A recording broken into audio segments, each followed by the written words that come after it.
बिस्मिल्लाहिर्रहमानिर्रहीम। अस्सलाम वालेकुम नाज़रीन, आप यूट्यूब चैनल देख रहे हैं। मैं इमरान खान हूँ। नाज़रीन, आप तरजीहात देखें हुकूमत की। सबसे पहले तो ये खबर है कि वफाकी काबीना के मेंबरान ने अपनी तनख्वाहों में खुद ही इजाफा कर लिया है। यानी पहले पंजाब के अंदर भतीजी ने तनख्वाहें बढ़ाई और इतनी बढ़ाई कि तबाही फेर दी। 10-10 गुना इन्होंने तनख्वाहें बढ़ा दी। अरकान असम्बली की तनख्वाहें बढ़ाई, स्पीकर की तनख्वाहें बढ़ाई, जो काबीना है पंजाब की उसकी तनख्वाहें बढ़ाई गई। और यानी यहाँ मौजें लगी हुई है ना, पूछने वाला कोई नहीं है, अपनी तनख्वाहें खुद ही बढ़ा लेते हैं। अब जो फेडरल कैबिनेट है, थोड़े दिन पहले इस काबीना की अरकान की तादाद में इजाफा किया गया। अभी MQM नाराज हो रही है कि जी हमारे बंदे भी शामिल करें, और भी कुछ लोग ब्लैकमेल कर रहे हैं जी हमारे बंदे आप क्यों नहीं शामिल कर रहे। तो वफाकी काबीना की तादाद शायद और भी बड़ी हो जाएगी, ये पर तोड़ रहे हैं। जबकि पंजाब काबीना के लिए भी फवाद चौधरी साहब ने यह क्लेम किया है कि इस वक्त 25 से 30 नामों पर गौर हो रहा है जिनको मजीद सूबाई वजीर बनाया जाएगा। तो पंजाब की काबीना भी बड़ी होने वाली है, और जो फेडरल कैबिनेट है उसको पहले बड़ा किया गया है, उसको भी मजीद बड़ा किया जाएगा। अब इन्होंने अपनी तनख्वाहों में 188% तक इजाफा कर लिया। 100% इजाफा करें तो दुगनी हो जाती है, अगर उसके ऊपर फिर 88% इजाफा करें तो दुगनी से भी आगे दुगनी हो जाती है। तो इतनी तनख्वाहें इन्होंने बढ़ा ली हैं। इजाफे की बदौलत एक जो वजीर मुमलिकत है और मुशीरों की जो तनख्वाह है वो 1,80,000 रुपए से बढ़ के 5,19,000 रुपए तक पहुंच गई है। अच्छा, थोड़े दिन पहले आपको याद होगा वजीर खजाना ने एक बात कही थी, क्योंकि IMF ने इनको दबाव डाला हुआ है। तो उन्होंने कहा था कि सरकारी मुलाजमीन की तनख्वाहों और पेंशन में कोई इजाफा ज़ेरे गौर नहीं है। यानी जो लोग थोड़ी थोड़ी तनख्वाहें लेते हैं, छोटे छोटे ओहदों में काम करते हैं, सारा सारा दिन काम करते हैं, ये पार्लियामेंटेरियन तो इनकी मौजें लगी हुई हैं। ये वहां पर असेंबली का इजलास होता है, आ गए तो आ गए, नहीं आए तो नहीं आए। करोड़ों रुपया कौम का खर्च हो जाता है। अभी एक दिन पहले की खबर थी कि इतने सारे वजीर हैं, उनमें से अक्सर हाजिर ही नहीं हुए, ना वज़रा आए, ना वज़ीर मुमलिकत आए, ना कोई और आया। असेंबली में जवाब देने ही कोई नहीं आता, सारे के सारे गायब थे। ये 2 दिन पहले की खबर है। अब एक तो ये आते भी नहीं है, काम भी नहीं करते, लंबी छुट्टियां भी करते हैं, मौजें भी इनकी लगी रहती हैं, TADS भी इनको मिलते रहते हैं, प्रोटोकॉल्स अलग से मिलते हैं, लेकिन फिर तनख्वाहों में इतना बड़ा इजाफा भी कर लिया। यहां पर IMF को कुछ नजर नहीं आता। IMF को नजर क्या आता है? गरीब आदमी की तनख्वाह, एक आम सरकारी मुलाजिम की तनख्वाह, एक बुजुर्ग रिटायर पेंशनर की पेंशन। तो क्या IMF जो है वो ऐसे आंखें बंद करके बैठता है? नहीं, ये इस मुल्क की पॉलिसी है और हम सबकी आंखों में धूल झोंकते हैं। अब यहां पे जो कहा गया था कि ये सरकारी मुलाजमीन की और जो बेचारे रिटायर मुलाजमीन हैं उनकी पेंशनों में और सरकारी मुलाजमीन की तनख्वाहों में इजाफा ज़ेरे गौर नहीं है। यूटिलिटी स्टोर से 6,000 बंदा फारिग किया जा रहा है। पंजाब के अंदर हेल्थ डिपार्टमेंट से बेशुमार बंदे फारिग कर दिए गए हैं। अस्पतालों में दवाइयों के लिए पैसे नहीं है। एड्स कंट्रोल प्रोग्राम चल रहा है। अब 3 महीने से वहां मुलाजमीन को, सैकड़ों मुलाजमीन को वो एहतजाज कर रहे हैं, 3 महीने से उनको तनख्वाहें नहीं मिल रही और इन्होंने एड्स को रोकना है पंजाब में। तो एक के बाद एक नाअहली है, लेकिन पैसा खर्च कहां पे कर रहे हैं? ले जाओ इनको प्रोटोकॉल के साथ बैरून मुल्क। मैंने आपको 2 दिन पहले एक वीडियो की थी, उसमें मैंने आपको बताया था कि ये लोग उम्रे पर तो गए, लेकिन उससे पहले कैमरास का बंदोबस्त किया गया है। जरा वो क्लिप आप सुने, 1 मिनट में आपको सुनाता हूं, ये सुने जरा। ये सरकारी वसाइल के ऊपर और प्रोटोकॉल के ऊपर उम्रे पर रवाना हुए हैं शहबाज शरीफ और मरियम नवाज। अंदाजा कीजिए, आप अल्लाह की इबादत करने जा रहे हैं, सरकारी वसाइल, सरकारी लोग साथ जा रहे हैं, बहुत सारे लोग साथ ज्वाइन कर रहे हैं। वज़ीर आज़म एक जेट के अंदर जा रहे हैं, वज़ीर आला उनके साथ जा रही हैं, सरकारी वसाइल हैं, सरकारी प्रोटोकॉल हैं। अंदाजा कीजिए आप, ये उम्रा हो रहा है रमज़ान मुबारक में। अच्छा, मेरी इत्तला के मुताबिक वहाँ पे कुछ बड़े अच्छे कैमरामैन का बंदोबस्त किया गया है, बड़ा ही नफीस किस्म का कैमरा वर्क किया जाएगा और आपको आने वाले दिनों में बड़े रूह परवर मनाज़िर नजर आएंगे। और बैकग्राउंड के अंदर जो है वो इस्लामिक म्यूजिक या कुछ नातें आपको सुनाई देंगी और फ्रंट के ऊपर स्लोमोज बनेंगे, कुछ ऐसी वीडियोस बनेगी। कैमरा वर्क का बंदोबस्त किया गया है भारत। अब ये तय करना है कि जो वीडियोस बनती हैं उनको कब कब कैसे कैसे किस किसने अपलोड करना है और वो कहां तक जाती हैं। तो देखिए, आपने सुना, मैंने आपको पहले बताया था कि उम्रे पे जाने से पहले कैमरे पहुंचेंगे वहां पे और उनका बंदोबस्त किया गया। अब जनाब, ये कैमरे बहुत बड़े साइज के हैं और बाकायदा इनके लिए एरिया पहले खाली करवाया जाता है, पूरा एरिया इनके लिए मुख्तस किया जाता है, चाहे चचा हो चाहे भतीजी हो, और फिर उन्हें भरपूर मौका फराहम किया जाता है कि आप रूह परवर मनाजिर जो है वो फिल्मा लें।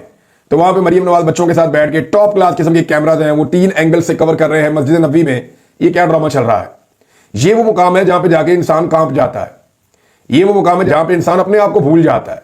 लेकिन इन्हें वहां भी याद है कि हमें पब्लिसिटी करनी है, हमें यहां से कुछ ऐसे मनाजिर पाकिस्तान भिजवाने हैं जिससे हम पाकिस्तान की भोली भाली आवाम के मजहबी जज्बात को इस्तेमाल करते हुए अपनी पब्लिसिटी कर दें और आवाम के दिलों के अंदर कोई जगह बनाने में कामयाब हो जाए। वो हो नहीं पा रहा। देखिए, एक ऐसा आदमी है जो 1.5 साल से नजर नहीं आ रहा, 1.5 साल से ज्यादा हो गए, ना पाकिस्तानी आवाम ने उसको देखा, ना उसकी आवाज सुनी, सारी आवाम उसके साथ खड़ी है। और एक तरफ ये लोग हैं कि 4-4, 5-5 बड़े साइज के कैमरा, वो इतने इतने बड़े कैमरे हैं, वो शहबाज शरीफ की एक वीडियो के अंदर आया भी हुआ, शहबाज शरीफ, अलीम खान, ये ओन चौधरी, ये सारे खड़े हैं और शर्जील मेमन भी गालिबन मुझे नजर आ रहे हैं। तो बड़ा वाला कैमरा कांधे पे रख के जो है ना नबी अकरम सल्लल्लाहु अलैहि वसल्लम का रोजा मुबारक है, वहां जालियों के सामने बंदा खड़ा हुआ है, वहां तो आप पुष्ट कर ही नहीं सकते, यानी इंसान का दिल ही नहीं मानता। तो वो कैमरामैन इनकी तरफ मुंह करके उस तरफ पुष्ट करके खड़ा और यूं करके वो बना रहा है। वैसे वहां पे और लोग भी ऐसे ही खड़े होते हैं जो सऊदीज हैं, वो इन चीज़ों में उनकी इतनी अकीदत का अंदाज ज़रा मुख्तलिफ है उनका, वो वहाँ खड़े होते हैं। तो बहरहाल ये अपने वीडियोस बनाना इनके लिए ज़्यादा ज़रूरी है, बाकी चीज़ें इनके लिए ज़रूरी नहीं है। और ये धड़ाधड़ वीडियोस बना रहे हैं। मरियम नवाज बच्चों के साथ बैठ गई ज़मीन पे, वहाँ पे अब अगर आप लॉन्ग व्यू किसी तरह आप देख सकते हैं, तो वो जगह खाली करवाई गई, फिर जनाब बिठाया गया, फिर तीन तरफ कैमरे फिर रहे हैं यूं करके, बड़े बड़े कैमरे, जैसे वो वज़ीर आला हाउस के अंदर आपने वीडियो देखी होगी। तो ये जनाब इनका चल रहा है। इमरान खान साहब की जब कोई वीडियो आती थी ना मदीना मुनव्वरा से या मक्का मुकरमा से, तो ये लोग तनकीद करते थे कि इमरान खान इस्लामी टच दे रहा है और इस्लामी मुकामात जो हैं, हमारे मजहबी मुकामात जो हैं, वहां से जाकर वीडियोस जारी करके वो अवाम को यही इल्जामात वो उन पे लगाते थे जो अभी मैंने बात की है। लेकिन इमरान खान की जितनी भी वीडियोस आती थी, कभी भी ऐसे हैवी कैमराज और ये सारी प्रोडक्शन टीमें ये कभी नहीं जाती थी, वो प्लानिंग के साथ कुछ नहीं करता था। वो लोग अपना कोई भी अपना मोबाइल फोन उठाता था, ऐसे करके इमरान खान की वीडियो बनाना शुरू कर देता था। इमरान खान की जितनी भी वीडियोस आई है, दुनिया के जिस मुल्क से भी आई है, जहां से भी आई है, ज्यादातर वीडियोस जो है, यानी सारी वीडियोस तकरीबन वो रैंडम है। इमरान खान खाना खा रहा है, किसी ने अपने मोबाइल से बना ली। इमरान खान कहीं पे जा रहा है, वर्जिश कर रहा है, भाग रहा है, अपना कोई काम कर रहा है, किसी जगह पे सफर कर रहा है, पैदल चल रहे, वो इमरान खान साहब की वीडियो रैंडम बनती थी।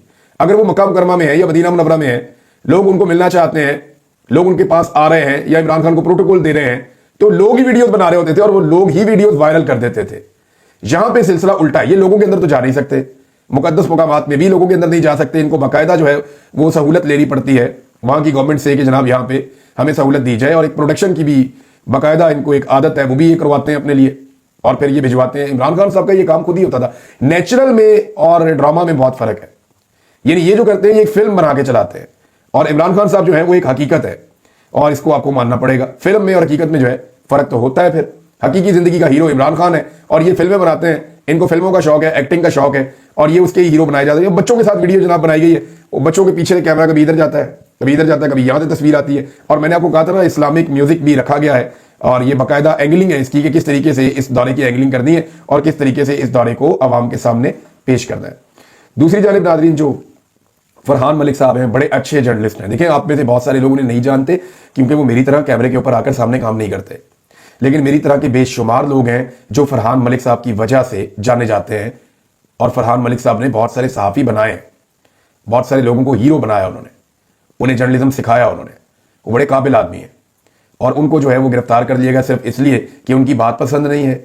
ये वो आदमी है जिसने अपनी नौकरी की कुर्बानी दी, अपने करियर की कुर्बानी दी कि कोई बात नहीं, मैं बगैर पैसों के काम कर लूंगा, मैं कम पैसों में गुजारा कर लूंगा, लेकिन मैं झुकूंगा नहीं, मैं अपने सहाफत का सौदा नहीं करूंगा। मैंने आपको कल मिसाल दी फाद हुसैन साहब की, उन्होंने अपनी सहाफत का सौदा करके सहाफत तबाह करवा ली। फरहान मलिक साहब ने कहा कि नहीं, मैं ऐसा नहीं करूंगा। दोनों एक एक चैनल के डायरेक्टर न्यूज़ थे, एक एक्सप्रेस के डायरेक्टर न्यूज़ थे, एक जो है वो समा टीवी के डायरेक्टर न्यूज़ थे। और समा टीवी को जो बुलंदियों के ऊपर लेकर गए वो फरहान मलिक साहब का उसमें बहुत बड़ा रोल है। केस तो उनका डिस्चार्ज होना चाहिए था, लेकिन पीका के अंदर जकड़े गए हैं। ये जो पीका बनाया गया आप सब जानते हैं, तो कानूनी नहीं है। तो यहां पे जो है उनका रिमांड दे दिया गया 4 दिन का। इंतहाई अफसोसनाक वाकया है। तमाम सहाफ़ी और सहाफ़ती तंजीमें जो हैं वो इसकी मजम्मत कर रहे हैं। अहमद नुरानी साहब के भाइयों की अगर बात करें तो उनको भी नहीं छोड़ा जा रहा और उनका जो केस लगा हुआ है ये अब अदालत के अंदर सुना गया 3 दिन के बाद। FIR पुलिस दर्ज नहीं कर रही, आप अंदाजा कीजिए। अब ये एहतशाम कियानी साहब ने रिपोर्ट किया है।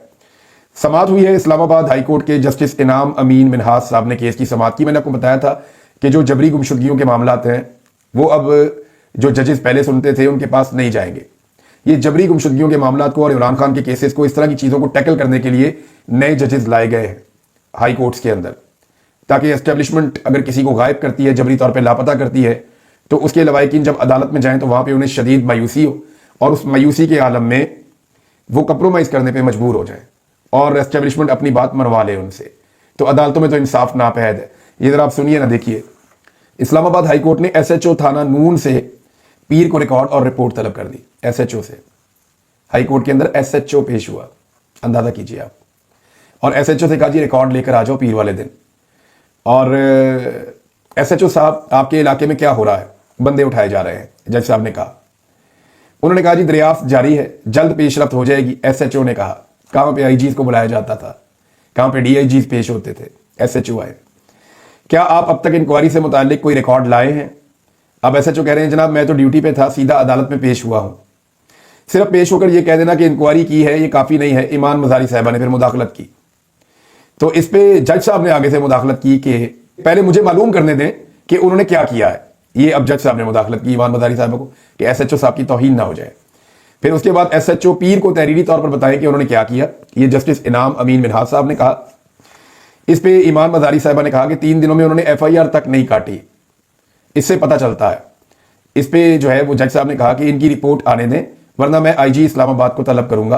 अदालत ने केस की समाअत 24 मार्च तक मुलतवी कर दी। किसी बंदे को अगर एजेंसियां उठाना चाहें और इस तरह के जजेस मुयसर हों तो 3 महीने 4 महीने तक केस को बड़े आराम से लटकाया जा सकता है। तो ये एक बड़ी सहूलत है जो पाकिस्तान के इदारों को मैसर है कि जबरी तौर पर इंसानों को लापता करें और फिर भूल जाएं। नाज़रीन, वसअतुल्लाह खान साहब का जो एक कॉलम है वो बहुत मकबूल हो रहा है पाकिस्तान में। इन्होंने BBC के ऊपर कॉलम लिखा है।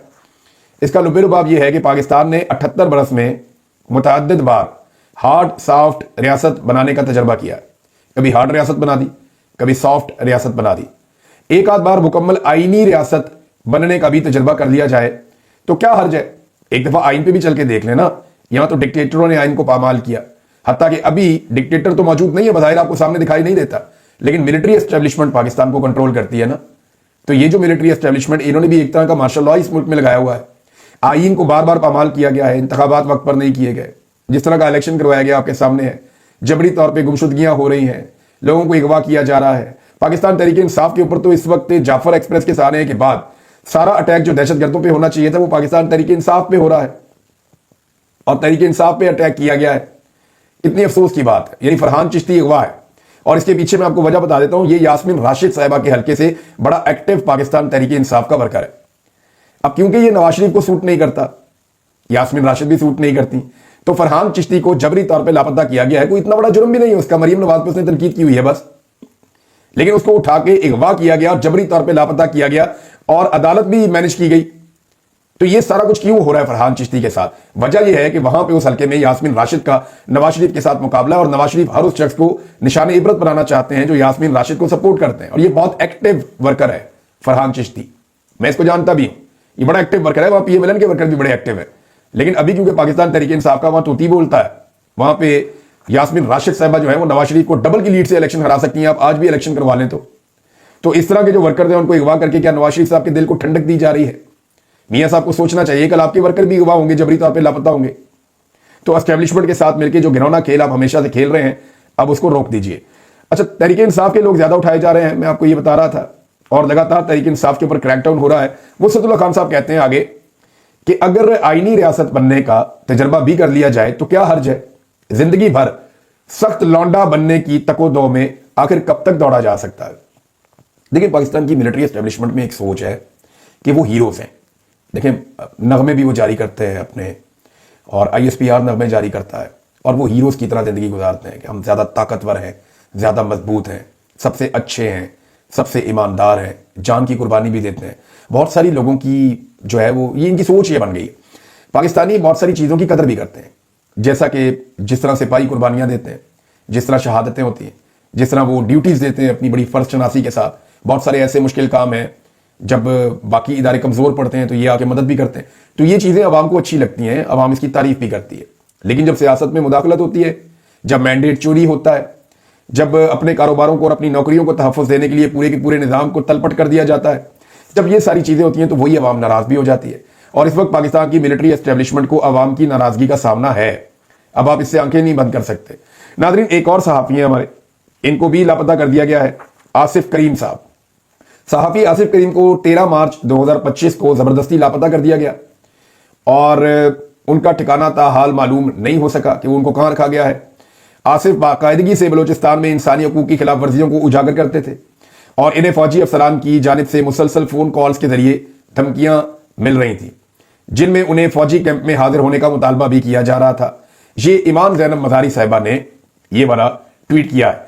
अच्छा, इसमें मैं आपको ये बता देता हूं कि मेरे पास बाकायदा वो इनका लिखा हुआ एक पैगाम मौजूद भी है जो इन्होंने इस्लामाबाद के जो जर्नलिस्ट हैं उनको लिखा था। उसमें इन्होंने कहा जी कि मुझे कई महीनों से सिक्योरिटी फोर्सेज की जानिब से हरासा किया जा रहा है।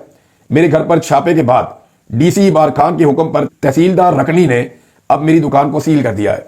यानी ये सहाफ़ी भी थे वहाँ पे, क्योंकि वहाँ इतनी तनख्वाहें नहीं मिलती सहाफ़ियों को, और जो सहाफ़ी काम करते हैं वो फ्रीलांस काम करते हैं, यानी अपने तौर पे खुद काम करते हैं। सिटीजन जर्नलिज्म वहाँ पे होता है, तो वो यूट्यूब पे, ट्विटर पे या दीगर सहाफ़ियों के साथ राब्ते में रहकर वो अपने इलाके की खबरें देते हैं। तो आसिफ करीम ऐसे ही सहाफ़ियों में से एक थे। इनकी एक दुकान भी है, उसको भी सील कर दिया गया। उसके बाद इनको जबरी तौर पर लापता किया गया है, और अभी तक इनके बारे में कोई इतला नहीं आ रही कि इनको 13 तारीख से लापता किया हुआ है, और कुछ पता नहीं चल रहा कि ये कहाँ गए और किसके पास है। ये इंतहाई अफसोसनाक वाकया, और ऐसे वाकयात रोजाना हो रहे हैं। नाज़रीन, एक दावा किया नजम सेठी साहब ने, और उनका ये कहना है कि मोहसिन नकवी साहब की शायद वजारत अब चेंज हो जाएगी, वो वजारत दाखिला छोड़कर कोई और वजारत ले लेंगे जो आसान काम वाली हो, क्योंकि ये बहुत प्रेशर है और लगातार जो नाकामियां हैं वो उनके खाते पड़ रही हैं। और कुछ ऐसी खबरें इस्लामाबाद में उड़ाई जा रही हैं कि शायद मोहसिन नकवी साहब ने कोई अपनी फैमिली को और खुद को गल्फ में शिफ्ट करने का प्रोग्राम बना लिया। लेकिन जो लोग इस रजीम चेंज का हिस्सा थे, जिन्होंने जुल्म और बर्बरियत में हिस्सा लिया है, वो पाकिस्तान में ऐसे रह नहीं पाएंगे। जब भी कभी अवामी इनकलाब आएगा या तब्दीली आएगी और अवाम अपने इख्तियारात वापस लेगी, अपना मैंडेट वापस छीनेगी, तो बहुत सारे लोग जो एस्टेब्लिशमेंट का हिस्सा हैं, जो हुकूमत का हिस्सा रहे, जो टाउटगिरी करते रहे, वो अवाम का सामना नहीं कर पाएंगे। कम से कम फौरी तौर पर तो नहीं कर पाएंगे, उसमें उन्हें काफ़ी टाइम लग जाएगा। लिहाजा बहुत सारे लोगों ने अपना बंदोबस्त करना शुरू कर दिया है कि वो पाकिस्तान से बाहर कहीं पे अपने डेरे, अड्डे, घर बना लें, और फिर वो पाकिस्तान से बाहर उस वक्त चले जाएं जब अवाम अपनी ताकत से इक्तदार पे काबिज हो जाए। और अवाम को ये करना पड़ेगा, आज नहीं तो कल करना पड़ेगा, नहीं तो 10 साल बाद करना पड़ेगा, ये करना पड़ेगा। लेकिन इन सब लोगों को उस वक्त भाग जाना पड़ेगा, ये पाकिस्तान में अवाम को फेस नहीं कर सकेंगे। मिफ्ता इस्माइल साहब ने नाज़रीन को स्टेटमेंट दिया, और ये बड़े अलार्मिंग चीजें हैं जो मैं आपके सामने रखने लगा हूं। उन्होंने कहा कि महंगी बिजली और चीनी की ज्यादा कीमतों की इजाजत देने पर वफाकी हुकूमत को उन्होंने तनकीद का निशाना बनाया। मौजूदा हुकूमत ने शुगर मिल मालिकान को मुनाफा के लिए चीनी बरामद करने की इजाजत दी। देखें, पहले चीनी थी कम कीमत की, 130 रुपए की चीनी थी। इन्होंने कहा जी आप पाकिस्तान से बाहर एक्सपोर्ट कर दें, तो चीनी बाहर एक्सपोर्ट कर दी, पैसा बहुत सारा बना लिया जो शुगर मिल के मालिकान है उन्होंने। तो फिर इन्होंने ये किया कि चीनी की पाकिस्तान में किल्लत हो गई। सब इन्हें बता रहे थे कि एक्सपोर्ट ना करो, पाकिस्तान में कम पड़ जाएगी, लेकिन इन्होंने कहा नहीं जी हम तो 2 रुपए भी कीमत नहीं बढ़ने देंगे, ये 130 की आपको मिलेगी। चीनी पहुंच गई 175 तक। तो जब चीनी 175 तक पहुंच गई तो इन्होंने कहा जी हम इंक्वायरी करेंगे, ये करेंगे, वो करेंगे। फिर बाहर से वापस इंपोर्ट करना शुरू की, इंपोर्ट करने में भी पैसा बनाया, और अब जो है वो 164 रुपए पे फिक्स करने की बात कर रहे हैं। यानी अंदाजा करें कि अरबों रुपया शुगर मिल माफिया के जेबों के अंदर चला गया, और हुकूमत टस से मस नहीं हुई, क्योंकि ये सारे उस माफिया का हिस्सा है ना।